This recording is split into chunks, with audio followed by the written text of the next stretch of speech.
전교인 리트릿을 지난주에 마쳤습니다. 빈들, 쉼, 그리고 잔치, 이런 제목의 말씀으로 리트릿을 시작을 하였습니다.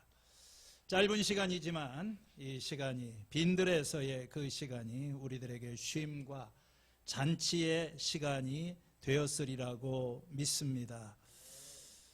이제 어떻게 할 것인가? 참 이 짧은 리트릿이 우리에게 위로가 되고 쉼이 되었던 것도 사실이지만 이 한두 번의 그런 물러섬으로 우리의 모든 문제가 해결되는 것이 아니라고 하는 것을 우리는 알고 있습니다. 주님이 주시는 진정한 쉼을 경험하기 위해서 우리는 앞으로도 지속적인 물러섬, 그리고 자기 성찰의 시간이 필요할 것입니다. 인생은 짜릿한 한순간의 경험이 아니라 계속해서 이어지는 여정입니다. 우리의 인생길에는 앞으로도 우리가 직면해야 될, 그리고 풀어야 될 많은 문제들이 기다리고 있습니다. 특별히 한 공동체를 이끌어가는 책임을 맡고 있는 지도자는 다른 사람들이 경험하지 못하는 수많은 위기와 도전에 직면하게 됩니다.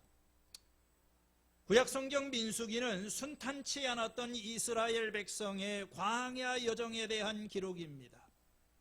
무려 40여 년이라고 하는 기간 동안 광야에서 그 백성이 경험해야 했던 이 고통스러운 삶의 순간들, 실패의 경험을 기록하고 있습니다. 이 책에서 우리는 모세라고 하는 한 위대한 지도자를 만나게 됩니다.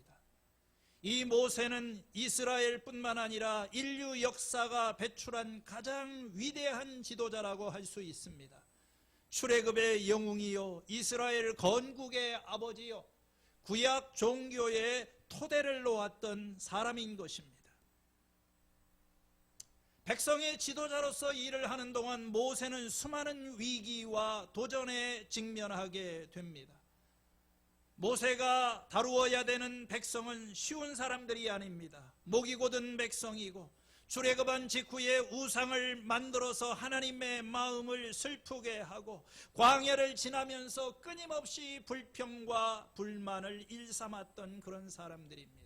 이러한 쉽지 않은 그런 환경에서 지도자의 역할을 하면서 모세는 수많은 좌절과 그 고난을, 문제를 경험하였지만 그는 결코 무너지지 않았습니다.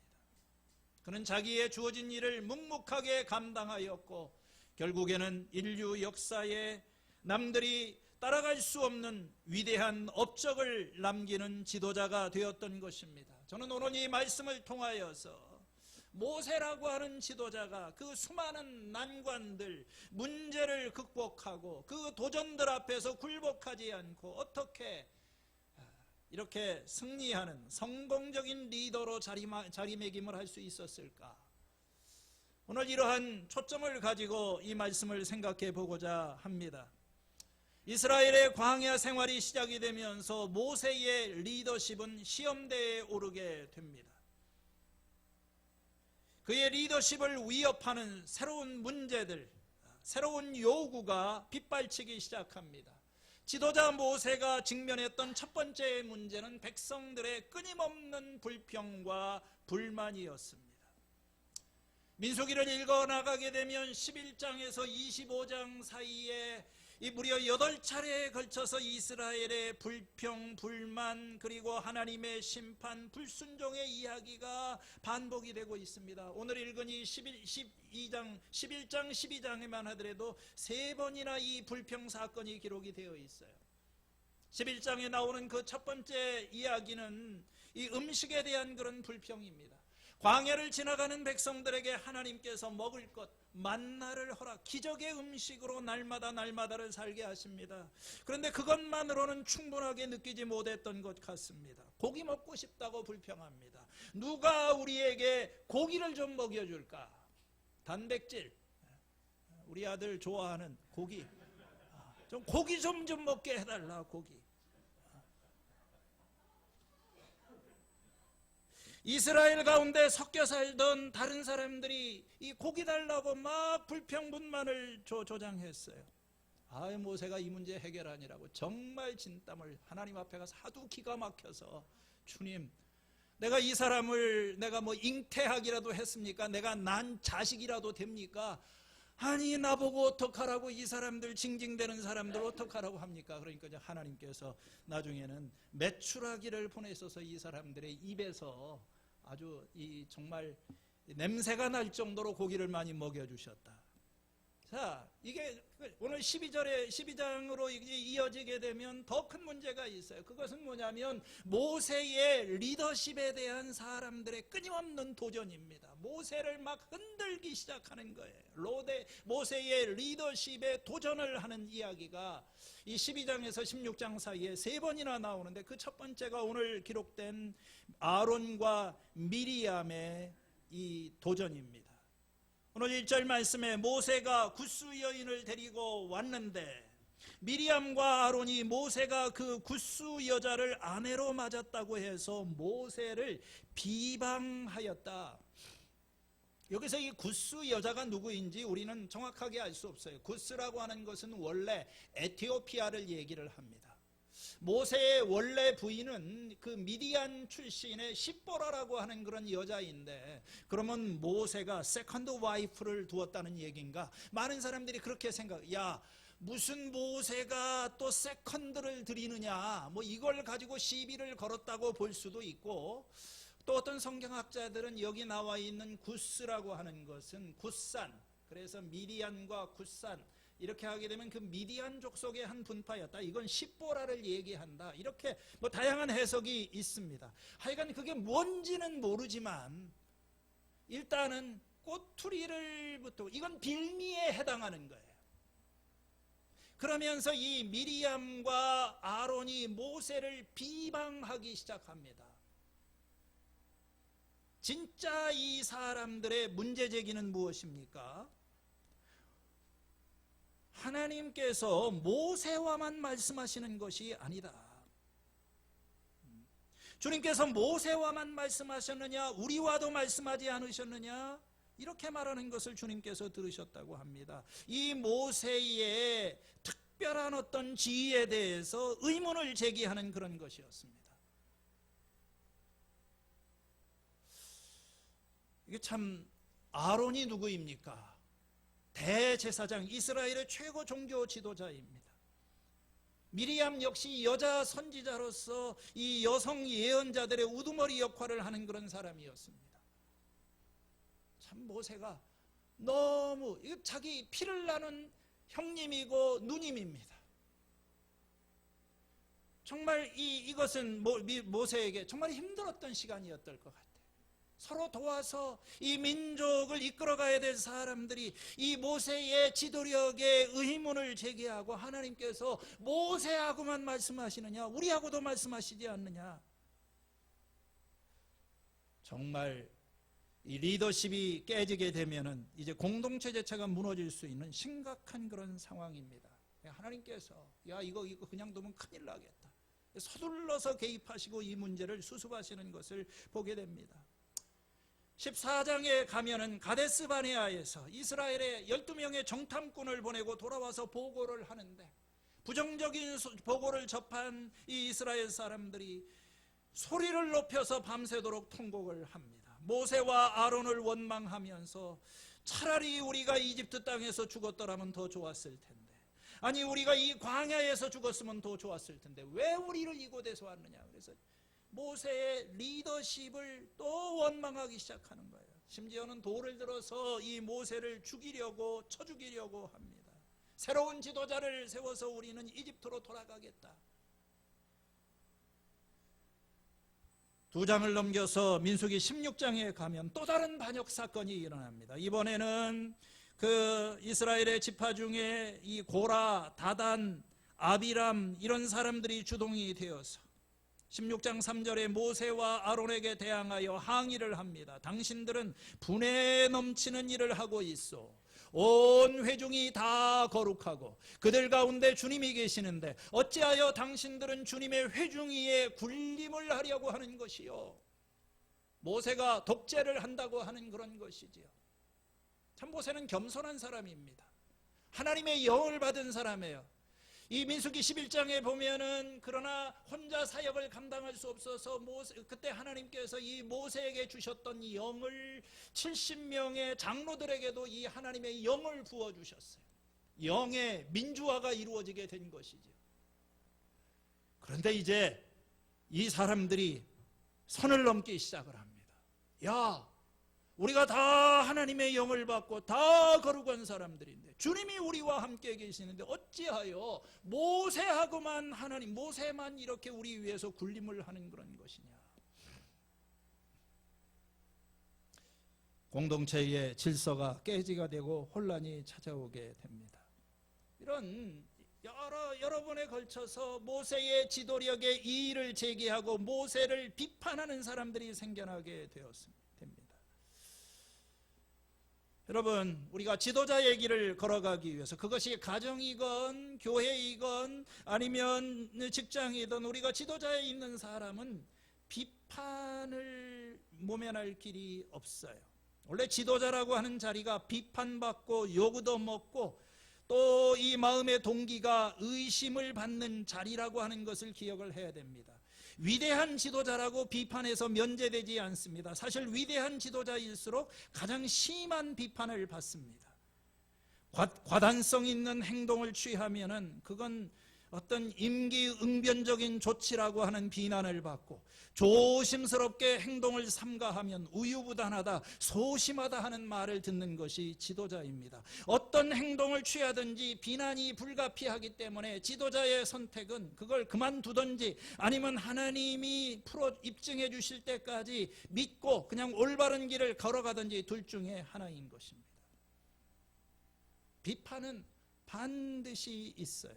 그것이 때로는 마음에 상처를 주기도 하는 것입니다. 오늘 우리가 세상에 살면서 다양한 형태의 리더십의 위기가 있습니다. 집안에서 고분고분하고 말 잘 듣던 아이들이 사춘기가 돼가면서 부모에게 고개를 들고 목소리를 높이고 가정의 리더인 아빠와 엄마는 당황을 하게 됩니다. 직장에서도 젊은 직원이 상사를 향해서 막 반기를 하고 거친 행동을 하게 될 때 참 지도자는 난감하지요. 우리 목장에서도 교회에서도 가장 힘든 것은 억울한 비난을 당할 때입니다. 자, 어떻게 해야 될까? 이때 우리의 반응이 중요합니다. 지도자에게는 비판이 있고 이런 어떤 공격을 당할 때가 있지만 우리가 어떤 반응을 보이느냐가 중요한 것이죠. 오늘 이 말씀을 보면은 모세는 이러한 여러 가지 계속되는 위기 상황에서 그의 리더십에 대한 이런 도전을 굉장히 차분하고 성숙하게 대응하는 것을 보게 됩니다. 먼저 모세는 화를 내거나 어떤 적대적인 태도로 상대방을 위협하거나 공격하지 않습니다. 평정심을 유지하고 대단히 차분하게 문제를 풀어나갑니다. 민수기 14장 5절에 보면은 모세와 아론은 이스라엘의 온 회중 앞에서 얼굴을 땅에 대고 엎드렸다. 민수기 16장 4절과 5절에도 모세가 이 말을 듣고 땅에 엎드려서 기도하였다. 막 백성들이 벌떼같이 일어나가지고 모세에게 비난을 하고 그를 비판하게 될 때 모세는 두말하지 않았어요. 그냥 하나님 앞에 엎드렸습니다. 땅에다가 얼굴을 대고 그리고 하나님 앞에 기도하였다고 합니다. 오늘 이 12장 3절에 보면 이 모세의 성품에 대한 대단히 흥미로운 그런 어떤 코멘트가 여기 나오게 됩니다. 지금 이 앞에 미리암과 아론이 모세를 비방한다 하는 그런 이야기를 하다가 여기 약간 일종의 삽입귀절 비슷하게 모세로 말하자면 모세에 대한 설명이죠. 땅 위의 모든 사람 가운데서 가장 겸손한 사람이다. 이런 귀절이 있어요. 우리 옛날 성경에 보면 이것을 번역하기를 이 사람 모세는 온유함이 지면의 모든 사람보다 더하더라. 이걸 온유함이라는 말로 번역을 했어요. 우리가 가지고 있는 성경에는 모세는 가장 겸손한 사람이다. 여기 사용된 히브리 단어 아나브라고 하는 단어는 사실 이게 온유함이라고 하기보다는 겸손함에 더 가까운 말입니다. 영어로 하게 되면 험불하다는 거예요. 이 험불하다고 하는 것은 마음이 겸손하다는 것도 있지만 그 사람의 어떤 그 상태가 굉장히 참 비참하다. 참 이 험불한 상태에 있다. 어떤 객관적인 상황을 묘사하는 거예요. 다른 사람에게 무시를 받고 천대를 받는 그런 사람, 이런저런 이유로 인해서 비천해지고 역경에 처해 있는 이런 사람, 힘이 없어서 힘 있는 자에게 착취를 당하는 힘이 약한 사람, 이런 사람을 가리킬 때 이게 다 아나브, 거기에 사용되는 정말 보잘것없는 그런 존재, 비천한 존재라는 거예요. 여러분, 참 이 말이 이스라엘의 가장 지도자였던 모세를 험불한 사람이다, 별 볼 일 없는 사람이다, 아나브다, 겸손하였다, 이렇게 말하는 것은 굉장히 아이러니하게 느껴지지요. 비천한 사람들은 원래 능력도 없고 가진 것도 없는 사람이에요. 그러나 모세는 우리가 믿기 어려운 능력을 소유한 대단한 능력자인 것입니다.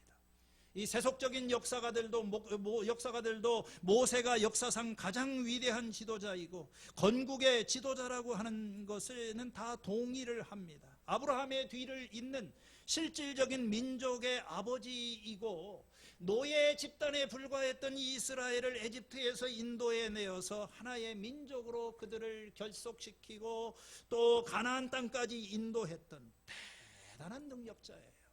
대단한 지도자입니다.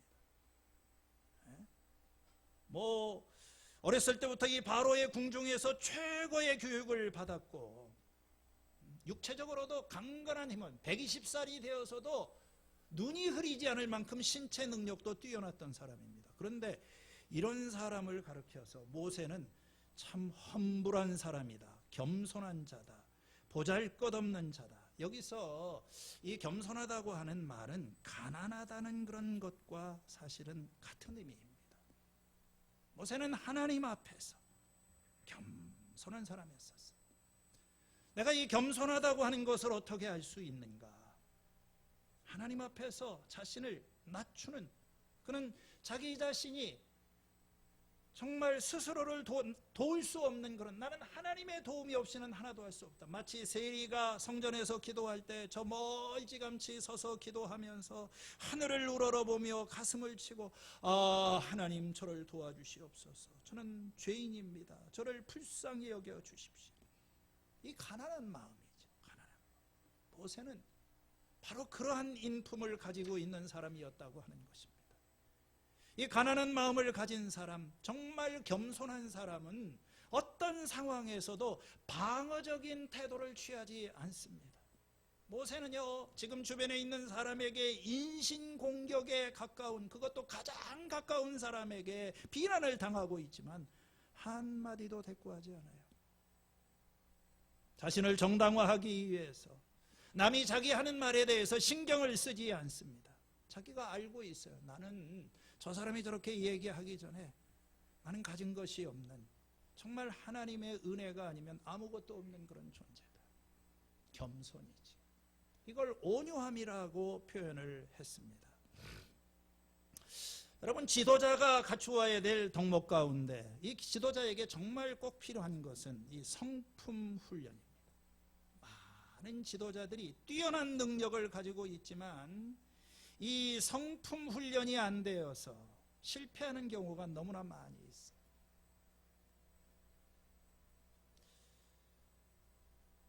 오늘 우리가 살고 있는 세상의 위기는 리더십의 위기이고, 이 리더십의 가장 큰 위기는 리더들 자신의 성품의 문제입니다. 리더로서의 갖춰야 돼 가장 중요한 성품, 그게 바로 온유와 겸손인 거예요. 우리는 온유라고 하는 말을 부정적으로, 또 이 겸손하다고 하는 말도 부정적으로 생각합니다. 온유하다는 것은 뭐 좀 무기력하거나 뭐 순하거나 부드럽거나 이렇게 생각합니다. 아주 맘씨 좋고 누가 뭐라고 하면 그래 아주 젠틀하게 부드럽게 허허 하면, 여러분 모세는 그런 지도자 아닙니다. 지도자가 그렇게 물러 터져가지고 젠틀하게만 하면은 나라가 망해버려요. 모세는 아주 강한 지도자입니다. 카리스마가 있는 사람이에요. 대단한 이 힘을 가지고 있는 사람입니다. 온유함이라고 하는 것은 무기력한 것을 말하는 것이 아니라 이 하나님의 영의 지배를 받는 길들여진 강력한 힘이다. 어떤 분이 이렇게 정의를 했어요.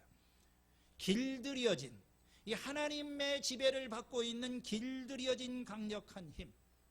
여러분들 안장을 얹은 말, 이 말을 타게 될 때 기수가 이 길들여진 말이, 우리가 말을 길들이지 않습니까? 말이 길들여졌다 말을 길들인다고 하는 것은 말의 힘이 사람의 지배 아래 놓이는 것을 말하는 거예요. 이 말의 힘 자체가 약해지거나 말의 힘을 제거하는 것이 아닙니다. 그러나 이 힘을 잘 길들여 놓게 되면 2살짜리 어린아이라도 그 말에 탈 수 있는, 그게 바로 온유하다고 하는 거예요. 마치 어린아이가 할아버지의 수염을 잡고 막 잡아다니면서 장난을 치게 되면 할아버지가 힘이 있지만 웃는 거예요. 어제 우리 가족끼리 식사를 하는데 은택이가 2살 때 한국에 와가지고 한국말도 짧고, 근데 자기보다 20살이나 많은 형님을 보고 노란 머리를 하고 있으니까 네 머리는 왜 그런 색깔이냐 그랬대요.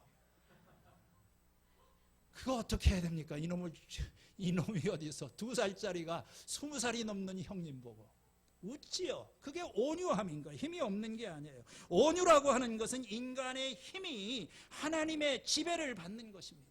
힘이 있지만 참는 것을 통제하는 거예요. 그래서 내 말과 내 힘을 하나님이 원하시는 목적을 위해서 사용하게, 때로는 절제하고 그것을 이게 통제할 수 있는 이게 온유이죠.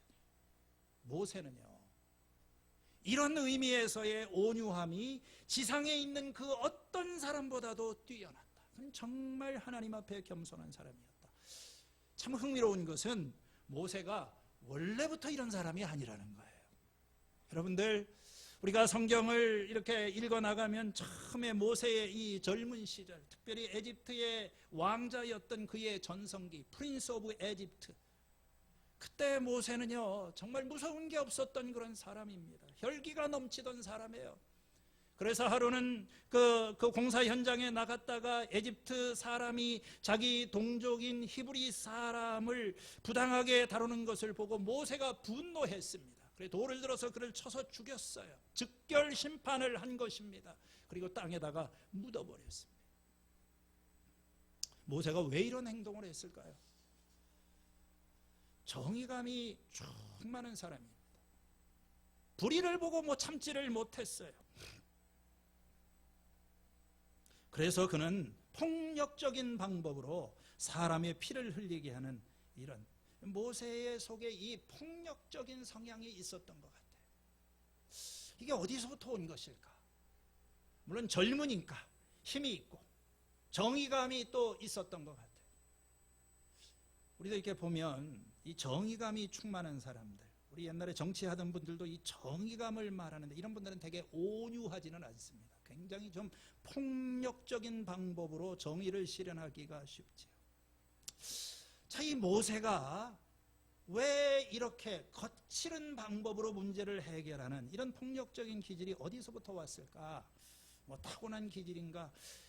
제가 책을 읽다 보니까 어떤 분은 이렇게 설명을 합니다. 이분은 아마 심리학적인 그런 관점에서 이 모세의 그런 분노는 그의 아동기의 혼란스러운 그 힘들었던 경험에서 찾아야 한다. 어린 시절 그가 경험했던 이 트라우마적인 그런 경험. 모세는 갓난아기 때부터 굉장히 위험하고 불안정한 환경에서 태어나게 됩니다. 태어나자마자 어쩔 수 없는 이유에 의해서 어머니로부터 버림을 받고 또 바로의 궁정에 들어가서 생활을 하다가 또 젖먹을 때가 되니까 또 이렇게 자기 친부모 집에 가서 생활을 하지만 또다시 궁중으로 왔다 갔다 하면서 두세 개 살면서 어느 곳에서 마음 편하게 이렇게 생활하지 못했던 것 같아요. 이 어린 모세의 마음속에는 이 정체성의 혼란도 있고 마음의 분노가 있었던 것 같아요. 뭔가 끌어오는 것이 있지만 이걸 표출할 방법이 없습니다. 그러다가 어느 날 오랫동안 쌓여온 분노가 그를 압도하였고 그동안 참았던 모든 것이 폭발해버리게 된 것입니다. 에집트 사람이 히브리 사람 학대하는 것을 보고 분노를 억제하지 못해서 그를 죽여버렸고 그리고 그를 모래 속에 파묻고 그것 때문에 그는 에집트에서 이제 도망자가 되는 그런 참 인생의 어떤 반전이 일어나게 된 것이죠. 일리가 있는 말이라고 생각이 됩니다. 이 모세가 이 문제를 해결하는 것은 분노를 그냥 누르고 살았던 것 같아요. 심한 외로움이나 버림받음, 누군가를 잃는 아픔을 경험한 사람은 그런 경험이 가져다주는 이 감정을 회피하는 방법으로 바쁘게 산다든지 일에 몰두한다든지 한다고 합니다. 어린 시절에 커다란 감정적인 또 신체적인 상실을 경험한 사람은 훗날 인색하고 옹졸한 성격의 소유자가 될 수 있다고 합니다. 이런 사람이 리더가 되면은 자아도취적인 성향을 보이고 또 이 세상에 어떤 그 주목을 받고 싶어하는 끊임없는 이 인정욕구, 이게 다 어린 시절의 상처와 관련이 있다. 충분히 일리가 있어요. 그 가장 대표적인 사람이 미국의 전 대통령이었던 빌 클린턴 아닙니까? 과거에 폭력을 휘두르고 욕설을 퍼붓고 바람을 피우는 의붓아버지 밑에서 클린턴이 성장했다는 것 우리가 다 알고 있어요. 이런 어린 시절의 그 상황이 어린 클린턴으로 하여금 가족을 돌보는 가장 역할을 하게 하고 나중에 성장해서는 마약을 복용하고 병역을 기피하고 나중에는 간통을 하게 되는 참 걷잡을 수 없는 인생의 혼란 가운데 빠지게 됩니다. 사실 오늘 설교는 누구를 향한 것이라기보다는 저 자신을 향한 질문이고 저 자신이 이렇게 평생 동안 씨름해온 문제에 대한 그런 답을 찾아가는 그런 과정인 것 같습니다. 많은 사람들이 저를 보고 온유하다고는 얘기를 하지 않습니다. 목사님 박력이 있습니다. 열정적입니다. 이렇게 얘기를 하는데 난 살면서 60년이 넘게 목사님 온유하다는 얘기는 이응자도 들어보지를 못했어요. 가끔 이렇게 나를 보면 힘이 넘쳐가지고 목소리가 너무 크다 보니까 좀 뭔가 이렇게 분노가 실제로는 그랬던 것 같아요. 우리 아이가 크게 될 때 막 아들하고 한 번씩 눈에 불꽃을 막 켜면서 이 끓어오르는 분노를 어떻게 이 표출하지 못해서 제가 혈기의 은사가 있습니다. 좀 낮은 것 같은데 완전히 뿌리 뽑히 이게 도대체 어디서부터 온 것인가 저도 굉장히 궁금해요. 어떤 사람은 어린 시절에 내적 치유를 하면서 우리 아버지 알코올릭이고 내가 어려서부터 가정의 보호자가 돼야 되고 아마 그런 어린 시절에 그 순탄치 않았던 경험이 어떤 이 감정을 좀 무디게 만들고 이렇게 하지 않았을까 잘 모르겠어요. 그런 것 같습니다. 어쨌든 간에 그것이 어디에서부터 왔든 간에 우리는 이 분노의 문제를 다스려야 돼요. 특히 지도자가 되기를 원하는 사람은 여러분 분노를 다스리는 사람이 용사보다 더 낫다고 하지 않았습니까? 분을 내어도 해가 지도록 그것을 품지 말아라. 분노가 위험한 까닭은 우리가 어떤 사람에게 분노하게 되면 우리는 더 이상 그를 섬기는 종이 아니라 그를 지배하는 주인의 자리에 서기 때문에 그런 거예요. 에이브러함 링컨 대통령이 미국의 대통령으로 선출되었을 때 사람들은 그를 무시하고 비판하였습니다. 하퍼 위클리라고 하는 신문에서 이렇게 그를 평가했습니다. 그는 추잡한 이야기꾼, 독재자, 거짓말장이, 도둑, 허풍쟁이, 어릿광대, 괴물, 무식한 에이부, 강도, 사기꾼, 폭군, 도살업자, 그리고 해적이다. 요즘에 뭐 양산에 내려가서 이런 거 들고 막 하면서 대통령 했던 사람에다가 막 온갖 이 정말 거치는 말을 그런데요, 링컨은 그런 얘기를 들어도 비판을 무시하고 자기 신념을 타협하지 않은데 묵묵하게 자기 길을 가. 대단한 내공이지요. 그가 상원의원에 출마했을 때 상대방 후보였던 스티븐 A. 더글러스라고 하는 사람과 대면을 하게 됩니다. 정적이었던 더글러스는 링컨을 보면서 이렇게 공격을 합니다. 두 얼굴을 가진 사나이. 이중적이라는 거죠. 링컨은 이렇게 대답을 합니다. 그건 청중의 판단에 맡기겠다. 내가 만일 두 얼굴을 가졌다면 오늘 이 자리에 이 얼굴을 가지고 나왔겠느냐. 얼마나 재치 있고 멋있는, 여유 있는 비판을 이런 식으로 받아들일 수 있는, 이게 온유함인 거죠. 오늘 이렇게 젊은 시절에는 분노와 혈기 이것을 주체하지 못했던 이 모세가 오늘 민수기 12장에 보니까 완전히 그 옛날하고는 다른 모습이에요. 자기 동료를 살해하였던 그 에집트 사람을 죽이고 분노가 가득하였던 그 모세가 아니라 온유하고 겸손한 그 모세. 야, 어떻게 이게 정말 가능할까? 전 정말 이런 사람 되고 싶어요. 길목사가 설교 잘한다, 목회 잘한다, 난 그런 것보다도 정말 나는 온유하고 겸손한 예수님을 닮고 싶습니다. 하루아침에 되는 건 아니죠. 이게 어떻게 가능하냐? 모세는 어떻게 이런 겸손이, 이런 것이 이제 배워가기 시작했느냐? 그거 하나님 선물입니다. 성령의 열매입니다. 모세에게 주어진 능력은 하나님의 영을 통해서 주어진 그런 능력입니다. 겸손과 온유라고 하는 것은 자기 힘만으로 되는 것이 아니에요. 이 성령의 열매가 사랑의 열매, 기쁨, 겸손, 온유 이런 것이 있지 않습니까?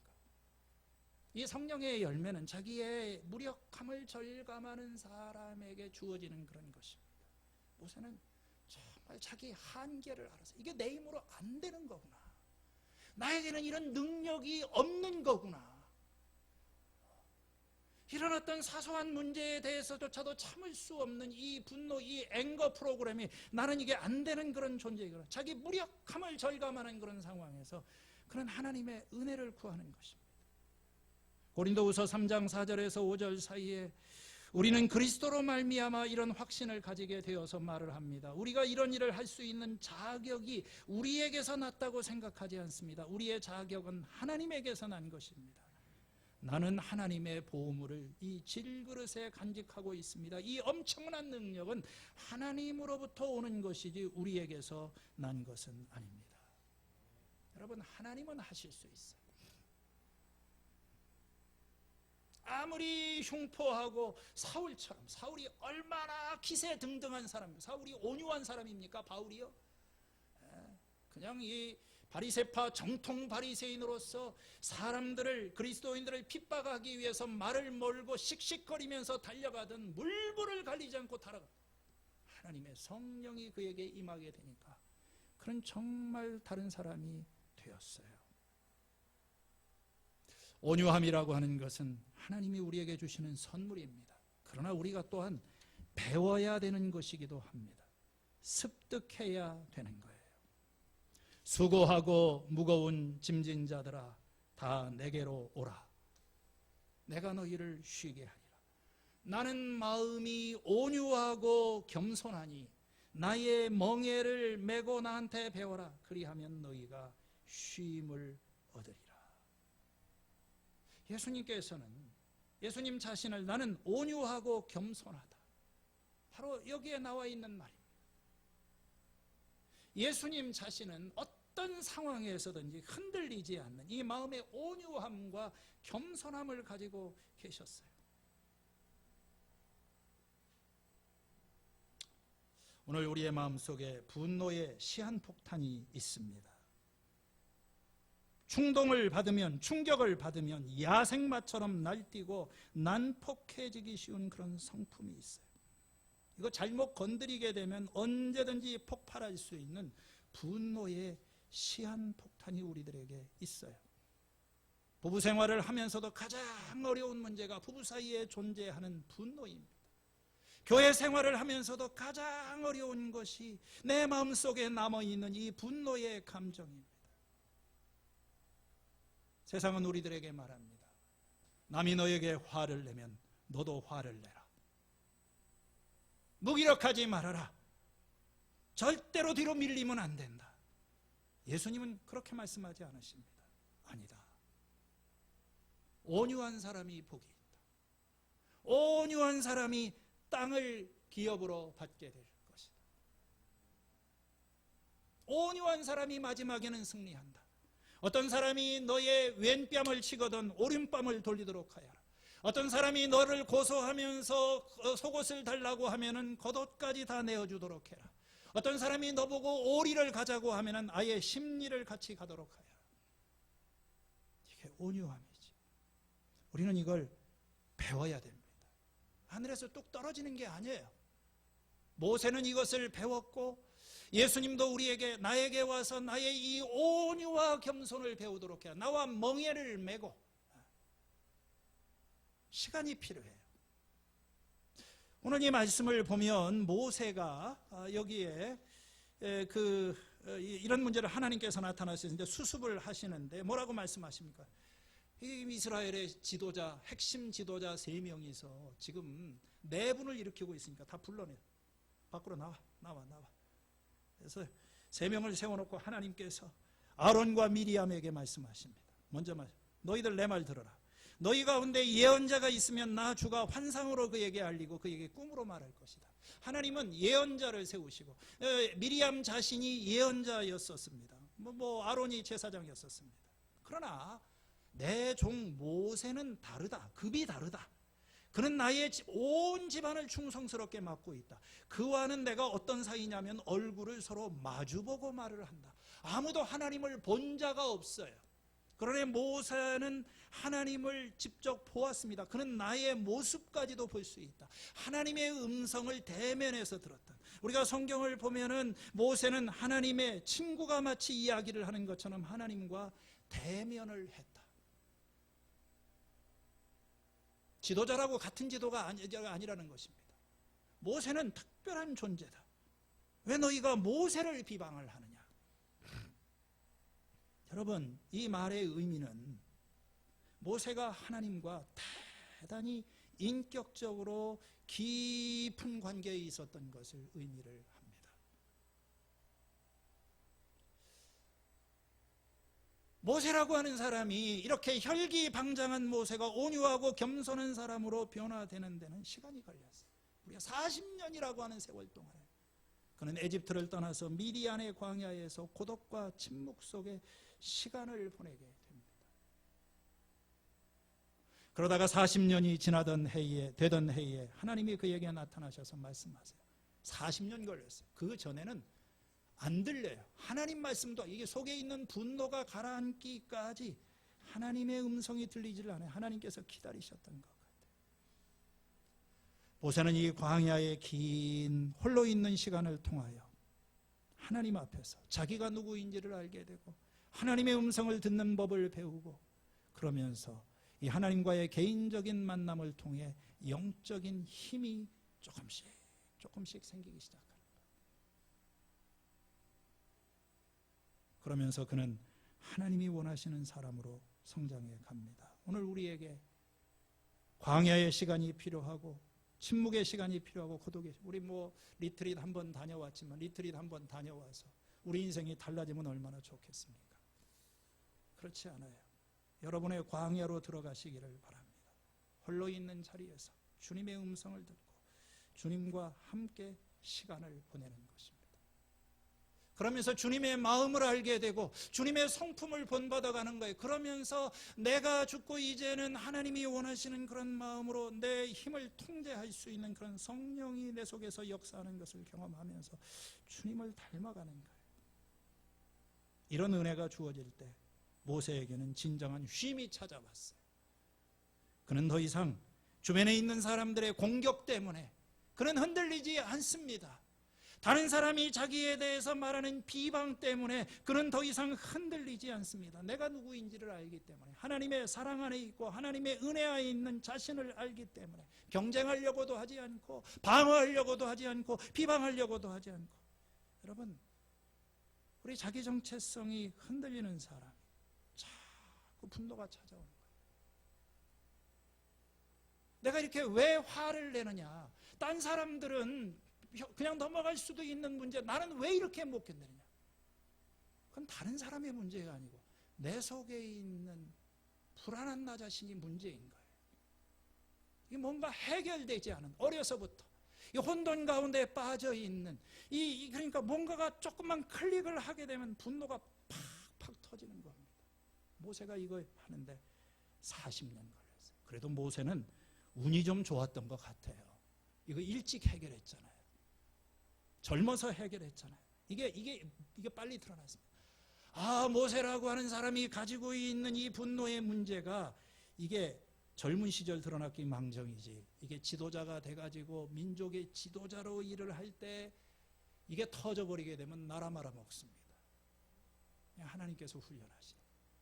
그래도 모세는 죽을 때까지 이 문제를 완전히 극복은 못했던 것 같아요. 나중에 민수기 20장에 가면 또 한 건 터뜨리지 않습니까? 또 40년 지나서 이제 나이가 120살이 되어서 모세도 이제 할 만큼 하고 이제 경지에 올라갔다고 생각하는데, 이 백성들이 와서 이번에는 또 마실 물이 없다고 또 원망을 하면서 물 달라 물 달라. 모세가 하나님께서 저 반석 위에 네가 지팡이를 가지고 한번 이렇게 딱 표시를 하면 물이 콸콸 쏟아날 거다. 모세가 열받아가지고 어떻게 했습니까? 이걸 갖다가 2번이나 확 내리쳤어요. 하나님께서 그걸 보시고, 너 안 되겠다. 너 가나안 땅에는 못 들어가겠다. 참 끈질긴 싸움이지만 그래도 하나님께서는 이런 과정 속에서 모세로 하여금 하나님 나라에 들어갈 수 있도록 힘을 주시고, 우리는 이제 성령 시대에 살고 있지 않습니까? 예수님이 오셨고 성령님이 우리와 함께 계셨고 주님이 우리 안에서 우리에게 이 은혜를 베풀어 주시는 줄로 믿습니다. 온유한 자가 복이 있다. 겸손해라. 자신의 약함을 인정하고 나의 어리석음을 인정하고, 하나님의 은혜 없이는 살 수 없는 존재다. 이 온유함이 있으면 그때부터 쉼이 찾아오고 평화가 찾아오고, 결국 이 세상을 차지하는 사람은, 땅을 차지하는 사람은 폭군도 아니고 강한 힘을 가진 자도 아니고 온유한 자가 이 땅을 차지하게 될 것이다. 이 하나님의 은혜와 축복을 경험하는 우리 성도님들 되시기를 축원합니다. 하나님 아버지 감사합니다. 겸손하시고 온유하신 주님, 그 주님을 본받고 그 주님의 백성으로 살아가기를 원합니다. 이 한 주간 이 혼란한 세상 가운데 분노와 싸워 이기고 상처를 극복해 나가는 하나님의 온유한 백성 되게 하여 주시옵소서. 예수님의 이름으로 기도하였습니다. 아멘.